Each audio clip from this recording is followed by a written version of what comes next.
It is in first place a great honor to host this annual conference because there are about 25 institutes around the world dealing with these issues. The main idea of this very conference is to look at how federalism can best incorporate the new instruments for participatory democracy.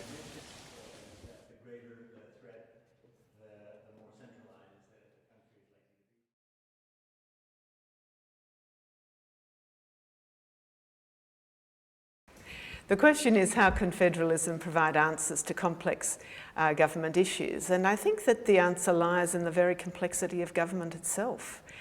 Government these days sometimes is global, influenced by global dimensions, sometimes is very complex at the national level.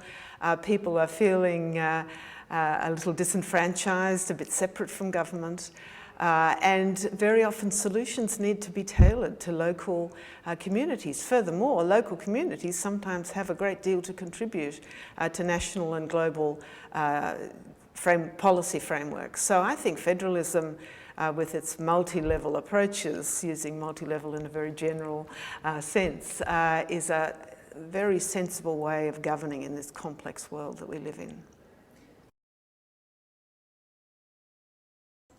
Well, there have been a lot of examples that have been given at this conference.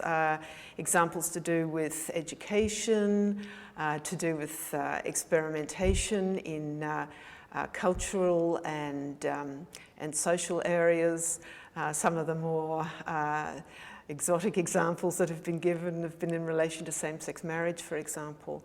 But equally in the environment. I mean, if you think of the complexities of governance in relation to the environment, there are different environmental needs in different parts of any state, while at the same time there are complex sort of global demands for the environment. So that's one obvious policy area in which federalism is essential. We think rather differently about the reasons for federalism in our two countries. That throws up different challenges for federalism in our two countries, and yet we see many of the same pressures.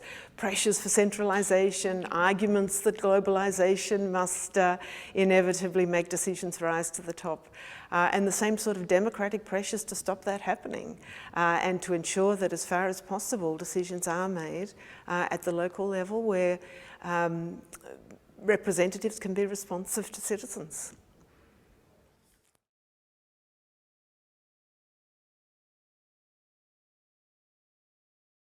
The main argument for federalism is the notion of an inclusive form of government where it is not centrally controlled, but you try to spread decision-making to subnational levels.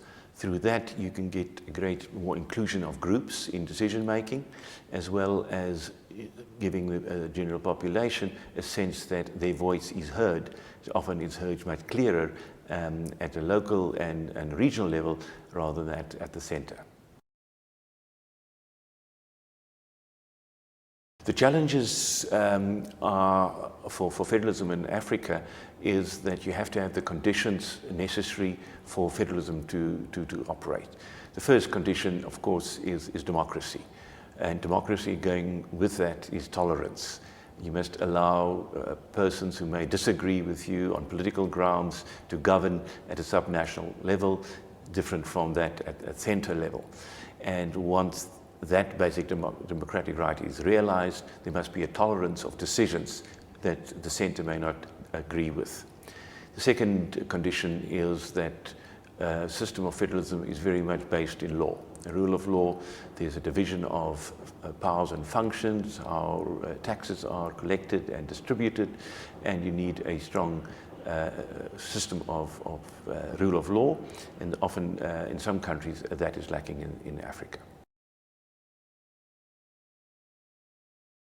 In the area of multi-ethnicity or multilingualism, it's quite important because it allows minority languages, for example, to be used at a subnational government as the language of government.